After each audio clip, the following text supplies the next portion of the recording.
Hello everyone, can you please confirm whether my audio and video is clear or not? Please put a comment in the comment section so that I can understand that everything is fine. Okay, so it looks good. Thank you everyone for joining in. Today we will be learning about some previous year question or previous year gate question on compiler design, especially on parsing and syntax directed translation. So in the same topic we have placed to another live session in the earlier days. Okay, it means this is the third part of our uh, live session, or you can say the previous year question in the same topic. Okay, so we have chosen some question. So starting with the first question, starting it says that it is the gate 2017 question of set 2. Okay, so the question is what, let me change the color of ink so that it will be visible to you more clearly. So it says that which of the following statements about the parser is or are correct. Okay, so the first statement is what, canonical LR is more powerful than SLR. So we know that in the LR parser, we had four types of parser. One is LR0, SLR1, then CLR or canonical LR, you can say 1, and LALR1. Okay, so in these four, the more powerful parser is the canonical LR parser. Okay, so the first statement is correct. It says that canonical LR is more powerful than SLR. Okay, so that's true because canonical LR parser is the most powerful parser among all of them. Okay, so first statement is true. Now what is the second statement? It is saying that SLR is more powerful than LALR. Okay, which is wrong because LALR is more powerful than SLR. Basically, if you want to see the power will comparatively looks like LR0 has the minimal power, then SLR1, then LALR1, okay, and lastly the most powerful, that is the CLR1. So this is the comparison of powers. Okay, if you talk about that what are the powers of the parser, then this is the comparison. Okay, let me write it. So it is, I am writing power wise. Okay, so most powerful is CLR1, and LALR1 is what? It is the generalized version of CLR1, and basically it has the less power than the CLR1 parser, but it has the more power than SLR1 parser. So SLR is more powerful than LALR. This concept is wrong. Okay, and third, it is saying that SLR is more powerful than canonical LR. That is also wrong. It because the canonical LR, this parser is having the highest power. Okay, it is most powerful among all of them. So only the correct option is the option 1, that is the one only. Okay, this is only the correct option. Now going forward, this question was arrived in gate 2017 set 2. Okay, in gate 2017 I hope that there were uh, two such sets. Okay, set 1 and set 2, if I am not wrong, set 1 and set 2. So it is saying that consider the following expression grammar G. So this is the grammar. Okay, grammar G is this one. So which of the following grammars are not left recursive but equivalent to G? Okay, so here you can see that the given grammar G, it is having the left recursive. Okay, because you can see E tends to E minus something. It means that the first variable in the right side, okay, in the right side of the production rule, the first variable itself is same as the left side variable. So that means what, it is having the left recursive. Okay, so here in these two grammars, okay, if you see in the two parts, one is the E tends to E minus T in this part. Okay, let me take here. So in the first production rule itself, it is having left recursive, and in the second production rule itself, it is having the left recursive. Okay, so there you can find that two production rules are having the left recursive. So let me delete this one. So there is one rule, okay, which you can apply. One rule is there which you can apply for converting the left recursive grammars to right recursive grammar. Okay, what is the rule? So I am writing the general formula. Suppose left recursive grammar will look like A tends to A alpha beta.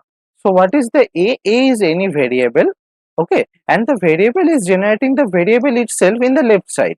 So that thing is making the grammar left recursive, okay. So after that, any number of terminals can be there. This alpha and beta, these are showing that any number of terminal, okay.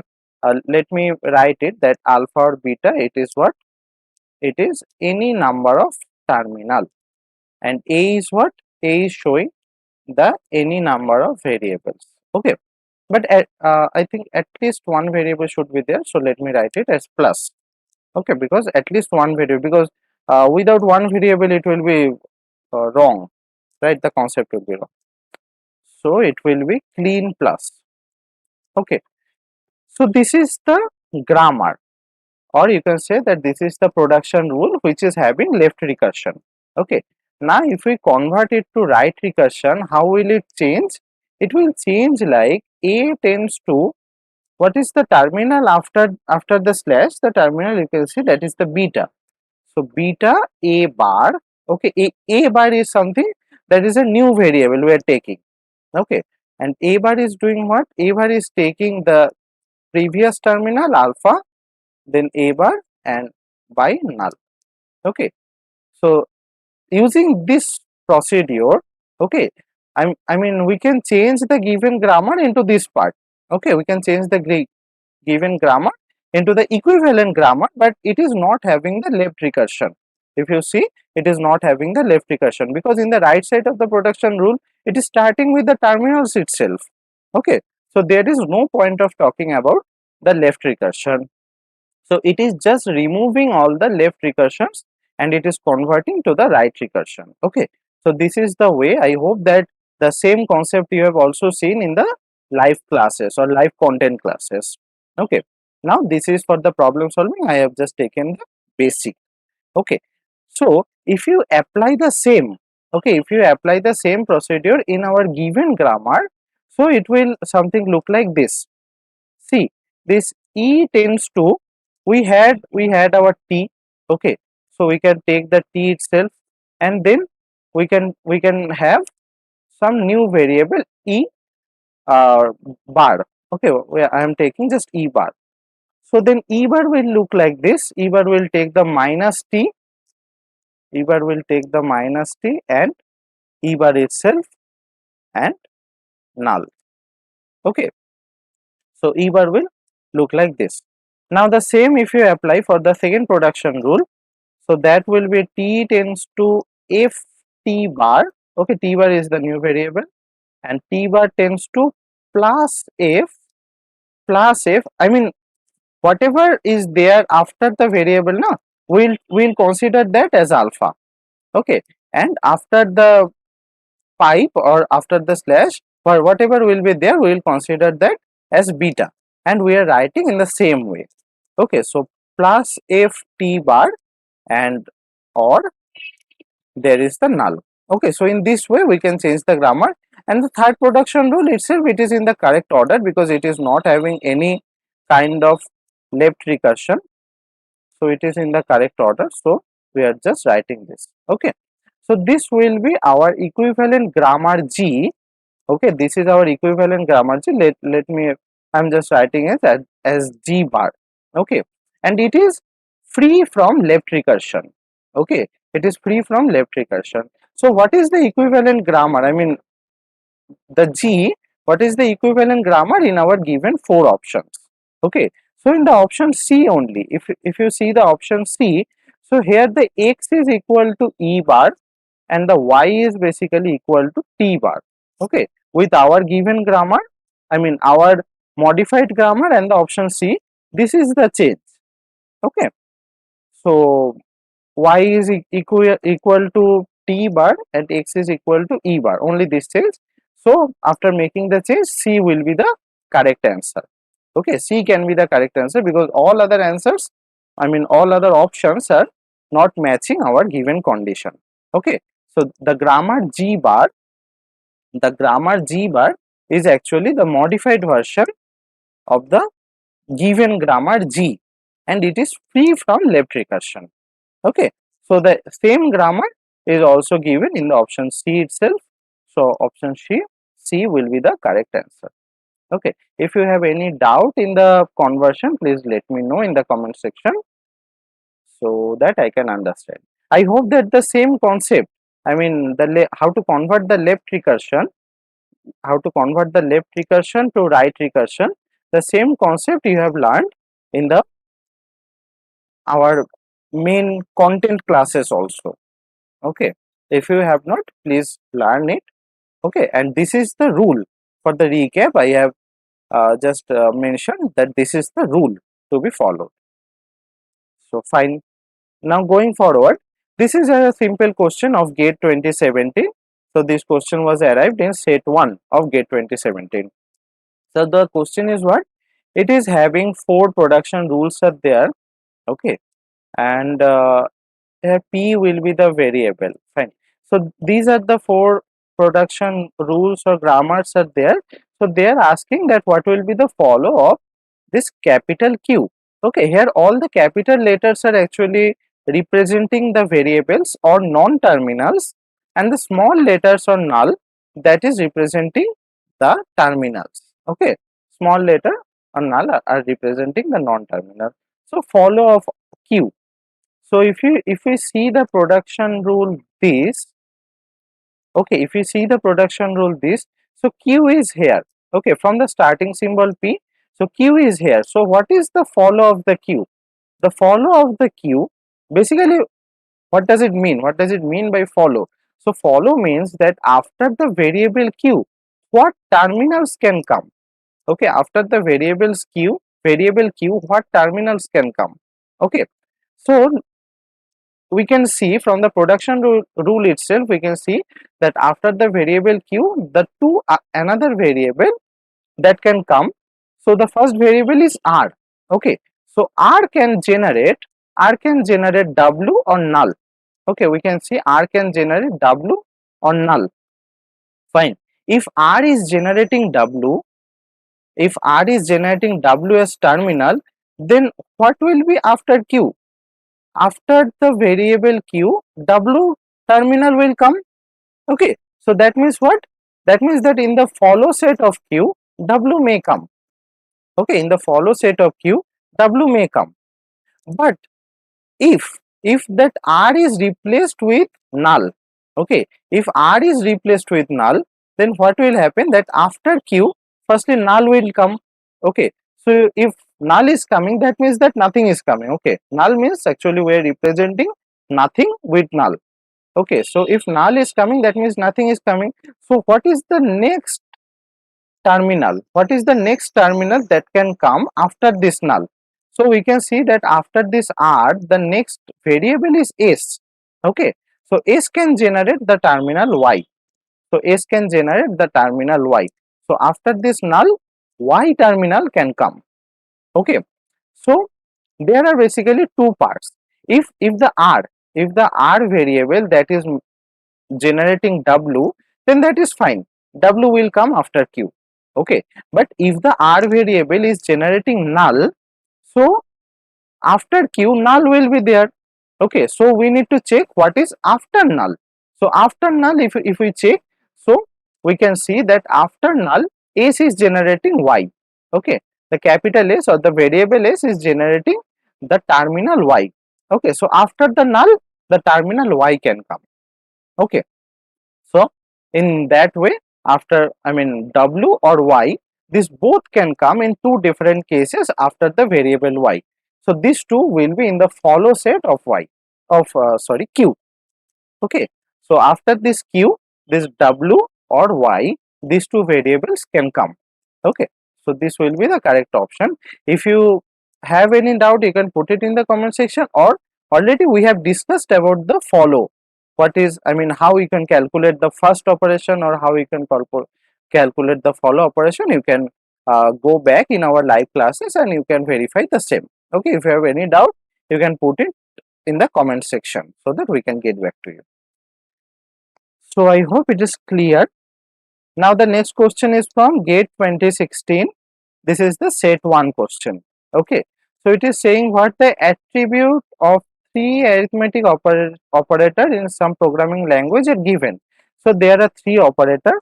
So it is having the precedence that see, precedence is given as high, medium or low. It means that the star operator, or you can say the multiplication operator, is having the lowest precedence. Okay, and the plus operator, it is having the highest precedence.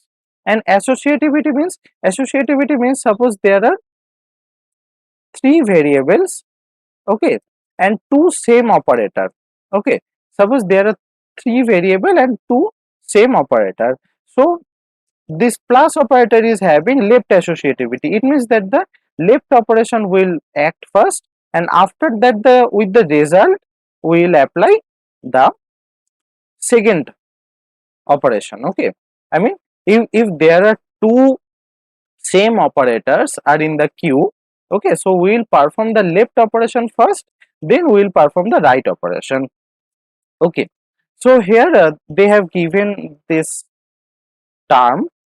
Let me check. Okay, so 2 minus 5 plus 1 minus 7 multiplied by 3. Okay, so this is the given expression. Now what is having the highest precedence? Highest precedence is our plus operator is having the highest precedence. So how many plus operators are there? So we can see only one plus operator is here. So this operation will work first. So if we plus 1 with 5, we will get 6. Okay, so in place of this 5 plus 1, we will place 6. Now, in the minus or subtraction and the multiplication operator, which is having the highest precedence. So we can see that between this minus and multiplication operator, this minus operator is having the higher precedence. Okay, but the associativity is right.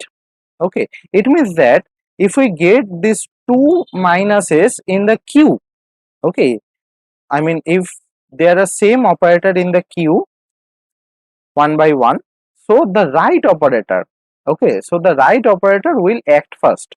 So we have to compute the right operator first because the associativity is right here. Okay, so if we subtract 6, I mean if we subtract 7 from 6, we will get minus 1. Okay, minus 1 will be the result. Fine. So here minus 1 will be the result. Let me just delete this one. Minus 1 will be the result. So 2 minus of minus 1. Now you can see that two operators are there. One is the minus, another is the multiplication. So minus is obviously having the higher priority in the list, in the precedence list. Okay, so 2 minus minus 1. Okay, 2 minus minus 1, that will give us 3. Okay, 2 minus minus 1, that is giving us 3. So 3 multiplied by 3. Now we have only one operator, so there is no need of comparing with anything. So 3 multiplied by 3 is final result is 9. Okay, so I hope that you got the points, that we are following the precedence if there is only one symbol, then we are following the associativity if there is more than one symbols. Okay, suppose in the first case we had only one plus operator, so we just followed the precedence and plus is having the highest priority, so we perform the plus operation in the first goal. Okay, our first target was this plus operator. So after that we encountered two subtractions, we encountered two minus operations consecutively. So in that case, two minus operation consecutively, so in that case we followed the associativity and we saw that the minus operator is having the right associativity. Okay, so that is why we perform the right minus sign. Okay, the minus sign that is in the right place, we perform that minus sign in the first goal. Okay, that was our first target. So after performing that, the next target was to do the next minus of operator, because anyhow between this minus and the star, minus is having the higher priority, right? So that is why we performed that. Okay, so after that we had only one operator left, that is the multiplication operator, and we performed that. So our final result is 9. Okay, 9 is our answer. If you have any question, please put it in the comment section. Okay, let me check if you are commenting anything?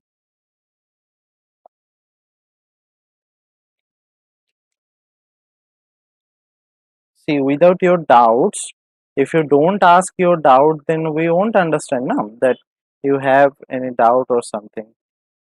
So please put it in the comment section if you have any query. Okay. And if you are watching the video after the live session, then so please put your comments in the comment section. Okay. So I don't see any comment, so I hope that it is understandable.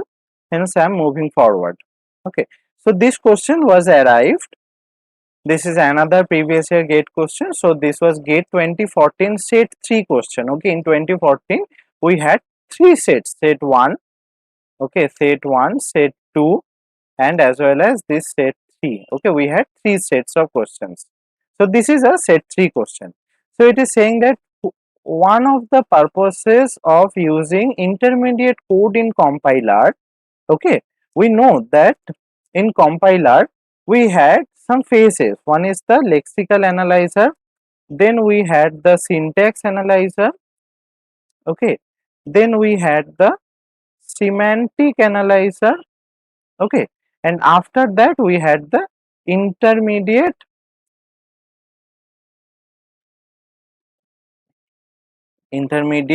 code generator. Okay, so after that we had the intermediate code generator, and the as the output of intermediate code generator we get something as 3 address code.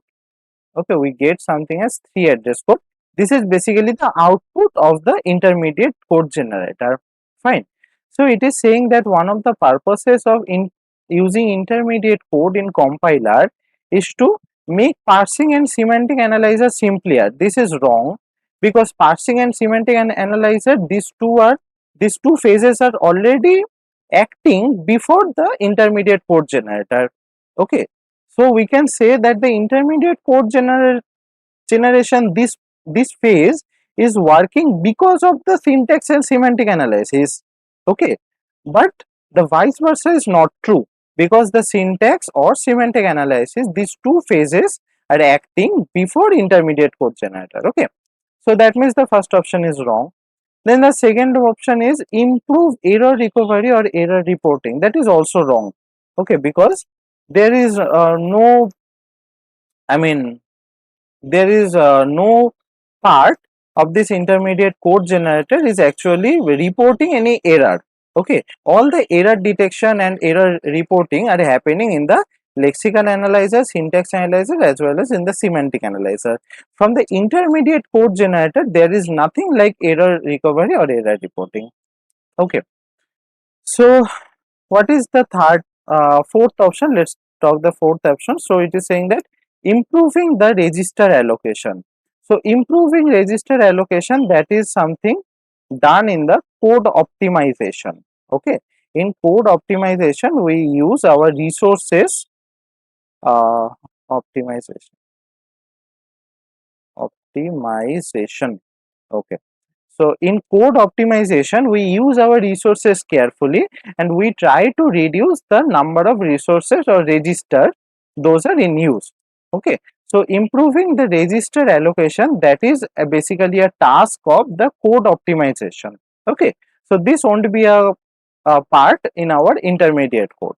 So what option that is left? That is the third option. So let's check it. So it is saying that increase the chances of reusing machine independent code optimizer in other compiler. So this will be the correct option. So let me explain.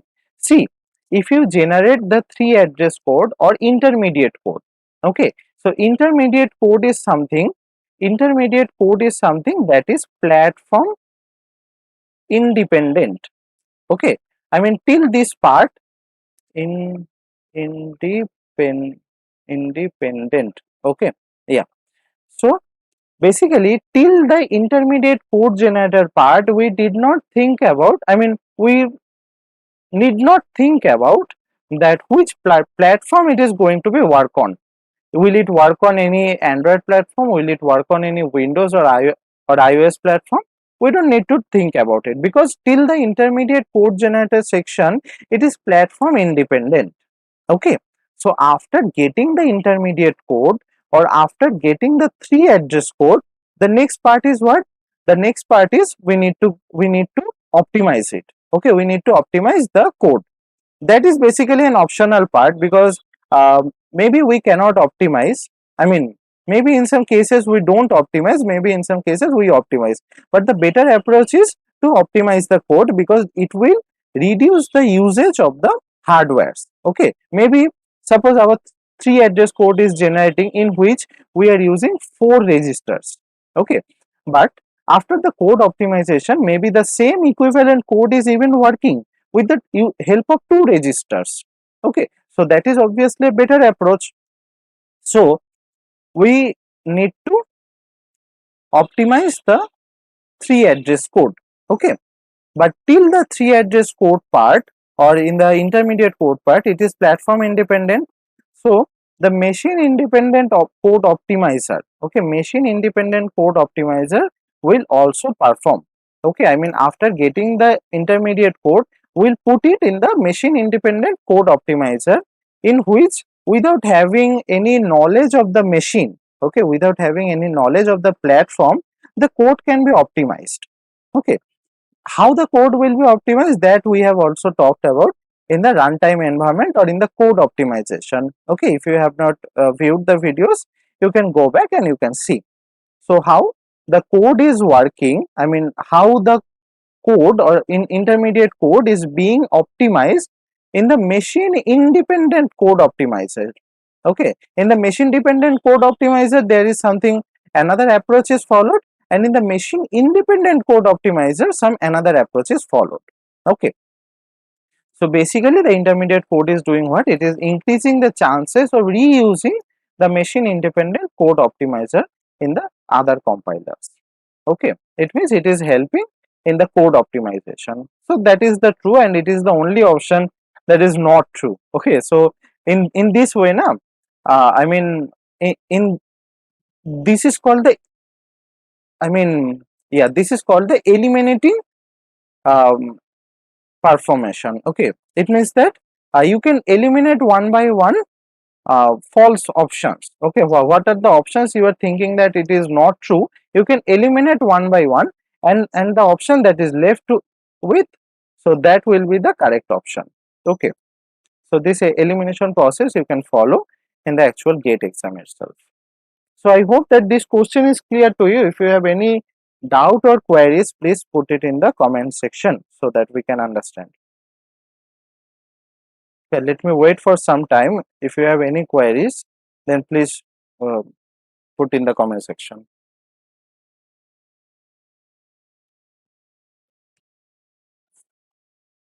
Okay, so I don't see any comments. Okay, so fine. If you are watching the same video after the live session itself, so please do the comment. We can get back to you after, with the doubts. Okay, so fine. Let's move to the next question. So it is of same gate 2014 set 2 question. So consider the grammar defined by the following production rules with 2 operators. There are 2 operators. One is the star operator, another one is the plus operator. Okay, so we need to find the associativity of this star and plus operator. So how to know the associativity from a given production rule? Let me explain.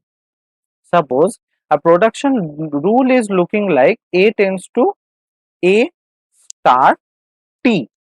Okay, and another production rule is looking like A tends to T star A. So it is like the same variable. If you see the same variable in the left side, so basically it means that it is left recursion. Okay, if you see the left, I mean, see the variable in the left side, so it is basically left associative. Okay, and if you see the same variable in the right side, or you can also say that this is the right recursion, so that will be right associative. Okay, so one is the left associative, another one is the right associative, so these two will be there. Okay, So in the given program, okay, or in the given our production rule, we can see that, see, first of all, in the first production rule, we are we seeing anything like s is in the right side? I mean, the variable s is in the left side. Okay, so we should get some same variable in the right side of the production rule itself. So here we are not getting any same variable. Okay, so it means that we cannot identify, or we cannot tell that whether the star operator, whether it is left associative or right associative from the given production rule. Okay, now if we talk about the second production rule, that is t tends to t star u. So t tends to t star u. So this production rule is saying what? That it is that the star operator is actually left associative, because in the same, I mean, in the same grammar itself, I talked about the left associative and right associative, how we can understand from the given production rule. So here from the second production rule, we can see that the star operator is basically left associative. Okay, and the same for the third production rule itself. So third production rule is what? P tends to Q plus P. So here we can see that the same variable is actually in the right side. Okay, so here, I mean, from this side we can say that the plus operator is basically the right associative. Okay, so star operator is left associative and plus operator is right associative. Okay, so which is the correct option? Plus operator is right associative and while star is the left associative. So option B. So option B is going to be the correct option. Okay, that plus is right associative while star is the left associative. If you have any doubt, please let us know, because this type of question you can encounter in the actual gate many times. Okay, this is a very common question and obviously the very easy question. Okay, in the whole subject of compiler you can get 3 to 7 marks question, and I would bet you that from this 3 to 7 marks question, at least 5 marks question is very easier. I mean, at least the 80% of the marks, we should not write like 5 marks or 7 marks, at least the 80% of marks will be in the very easier part. Okay, I mean, you can just see the question and you can answer it, and the rest 20%, that is obviously dependent on the student's performance. Okay, so I hope that this question is clearer, because I don't see any specific comments, so I'm just moving forward. Okay. Okay, so this question, this was arrived in gate 2014 set 2. Okay, this was something different question, and it is like a very good question, you can say. It is a very, like, you just need your own aptitude. Okay, you just need your own, like, intuition to solve the question. This is very easy question but very tricky also. Okay, if you read the question, that let me read. So it is saying that consider the expression tree shown. So this is the expression tree. Each leaf represents a numerical value. Okay, so each leaf, it is either 0 or 1, which can be either 0 or 1. Fine. Over all possible choices of the values at the leaves, the maximum value of the expression represented by the tree. Okay, so we need the maximum value at the root. So at the root it should be maximum. Okay, so we need to get all the maximum values from the given tree itself. Okay, so how we can perform? First of all, see here, if you see that the left side is having 0 1, right side is having 0 1, and it will be ultimately a plus operator. Okay, ultimately it will be a plus operator. So we can, if we take one from the left child and one from the right child, so upon plus it will be 2. Okay, upon plus it will be 2. Now there we can find that something will be minus. Okay, from 2 something will be minus, something will be subtracted. So this side will be the lowest. This, I mean, the right side of this minus operator, the right side of this subtraction operator, that should be the lowest, because if the right side is lowest, then we can get the highest point here.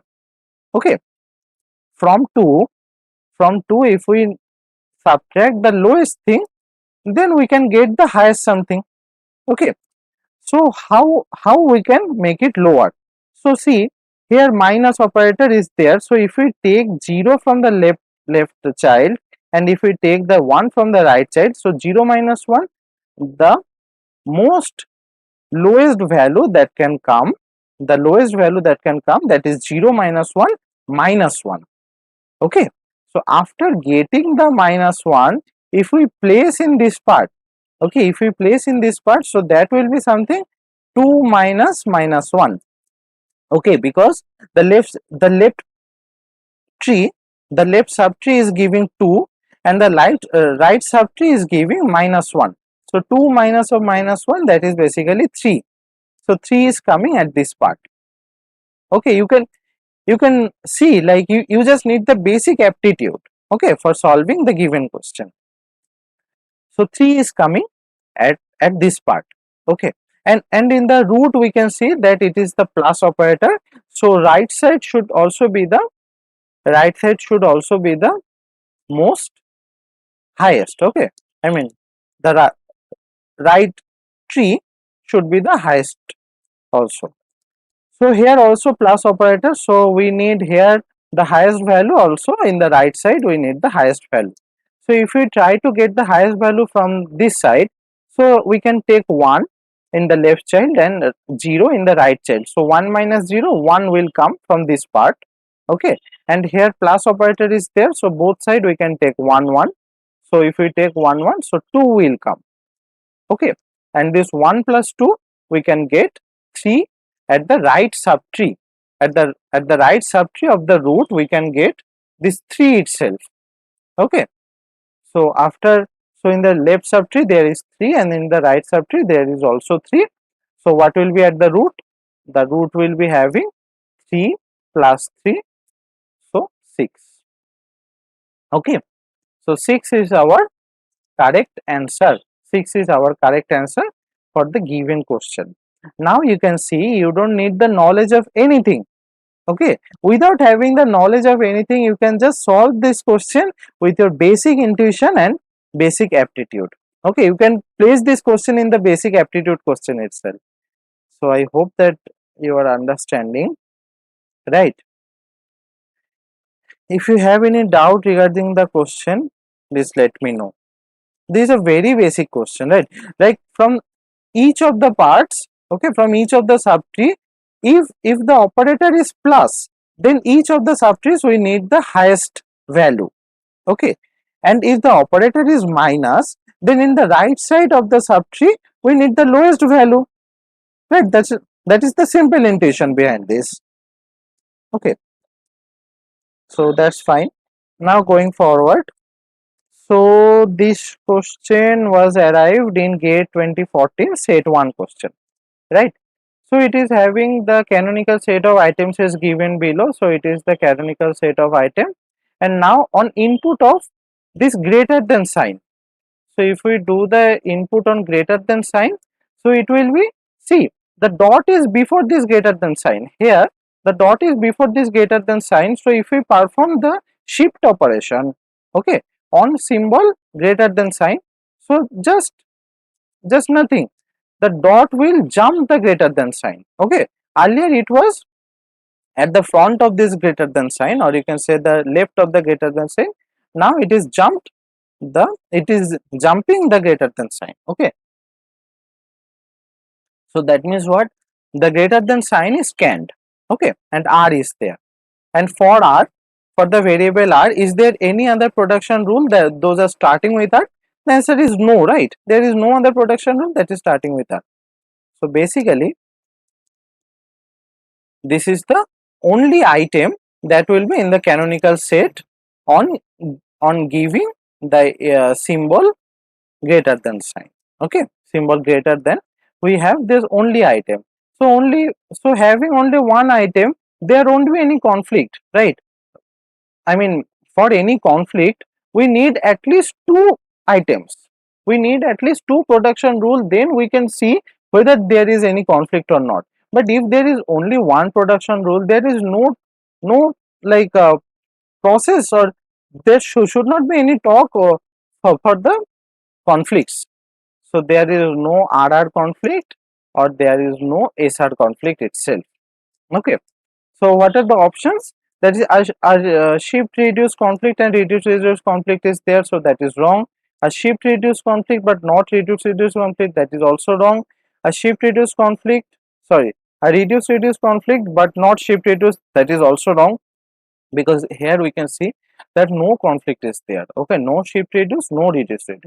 So the option D will be the correct option. It is saying that neither a shift reduce nor a reduce conflict. Okay, so the our generated set, our newly generated canonical set, it is neither having the shift reduce conflict nor having the reduce conflict. Fine. This is a very simple question from GATE 2014. Now moving forward, this is the GATE 2013 question. Okay, GATE 2013 question.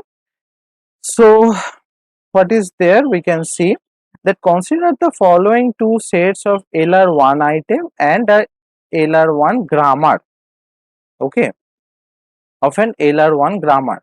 So these are the two set of LR1 items. Okay, so which of the following statements are related to merging of the two sets in the corresponding LALR parser is or false?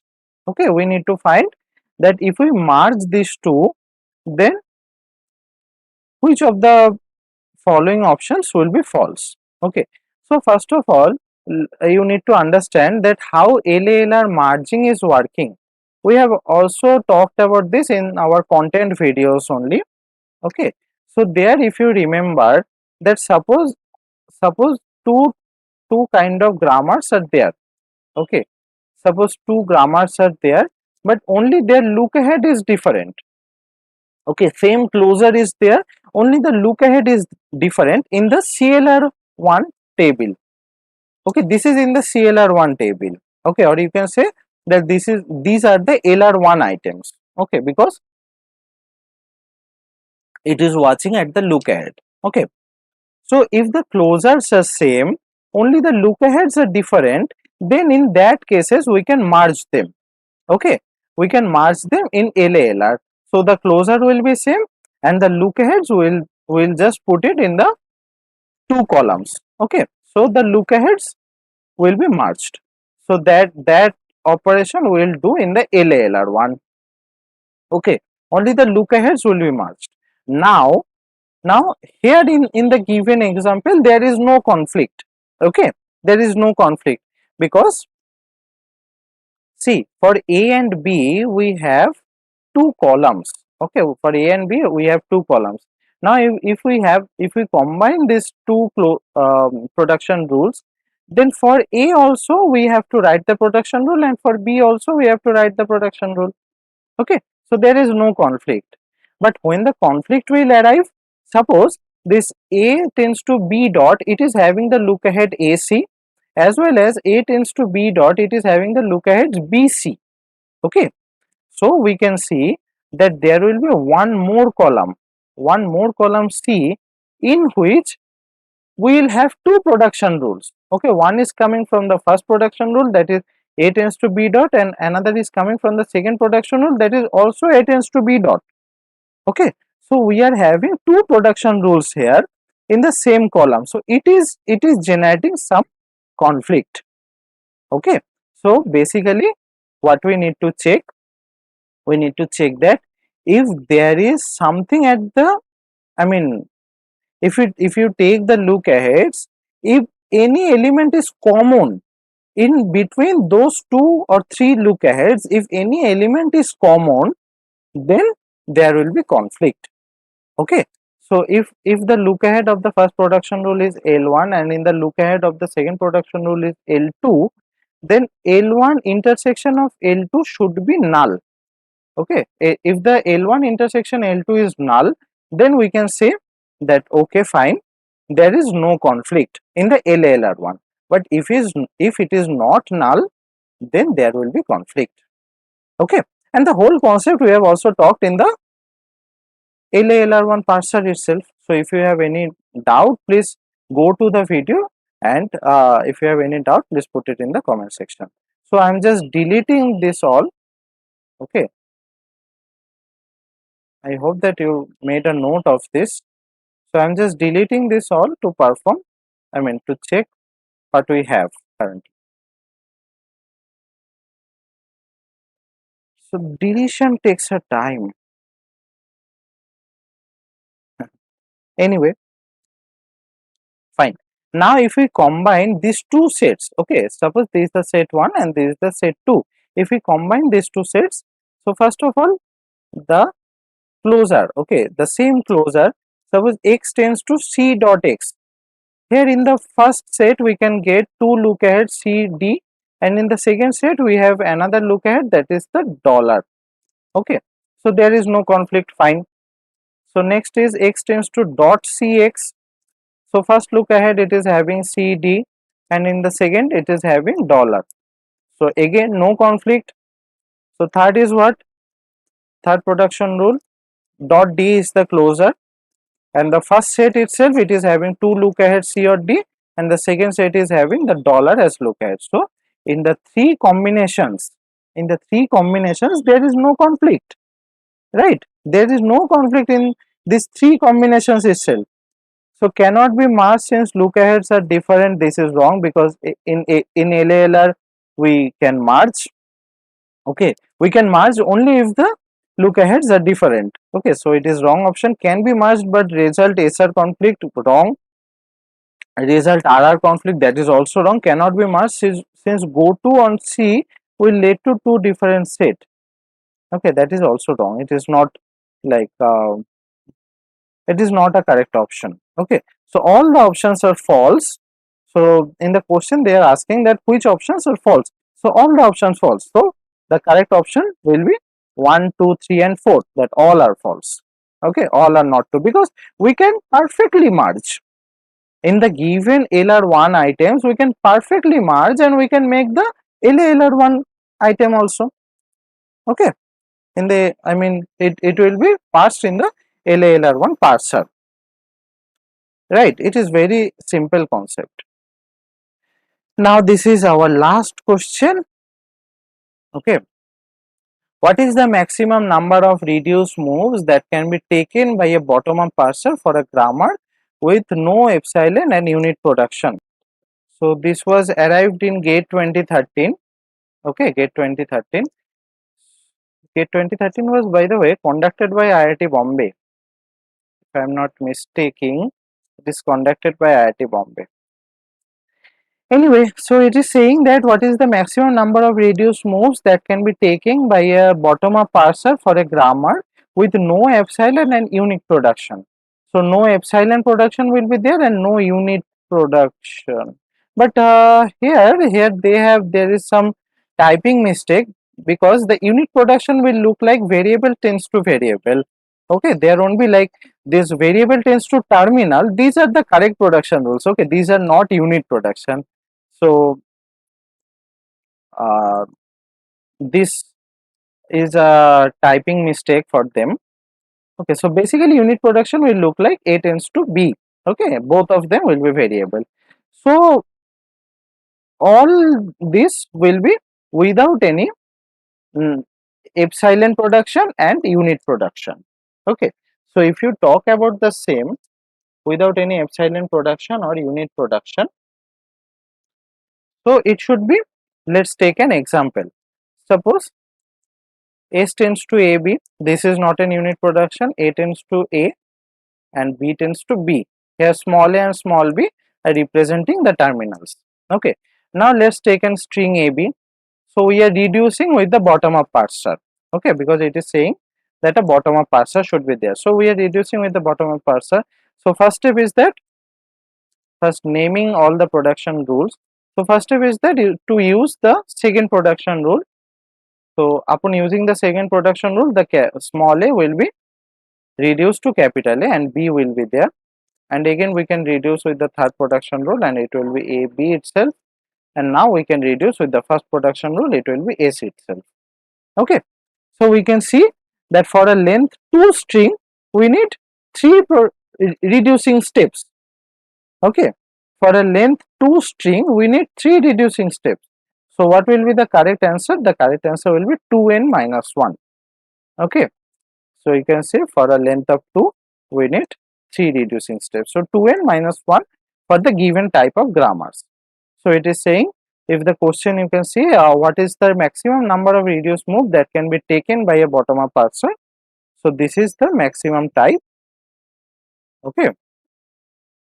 So yeah. So if we have the length 2 of the token string, then we need maximum 3 moves.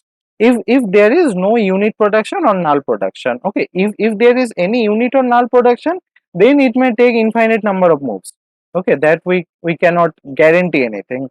But if those two are removed, then we can guarantee that it hardly need, for n length tokens we need 2n minus 1 strings. Okay, or sorry, 2n minus 1 reduction steps. Okay. So I hope that this question is clear to you. And for all of these 10 questions we have discussed, I hope that we have discussed the 10 questions today. So if you have any question, please put it in the comment section, so that I can, at least I can understand that, yeah, if you are having doubt. Okay. Otherwise, if you are seeing the same video after this live session, please also put it in the comment section. Me or our team will contact you and we'll solve your doubt. Okay. So I don't see any question now till now. So anyway, thank you for joining. We hope that I hope that you have enjoyed a lot. We'll take the same session. I mean, in the same topic, we'll take the live session tomorrow also, because I already told that this parser and this syntax directed translation, it is having the 80% of the questions from the whole compiler design. Okay, so it is a little bit bigger topic than all other topics. So we will take the same live session with some different questions tomorrow also.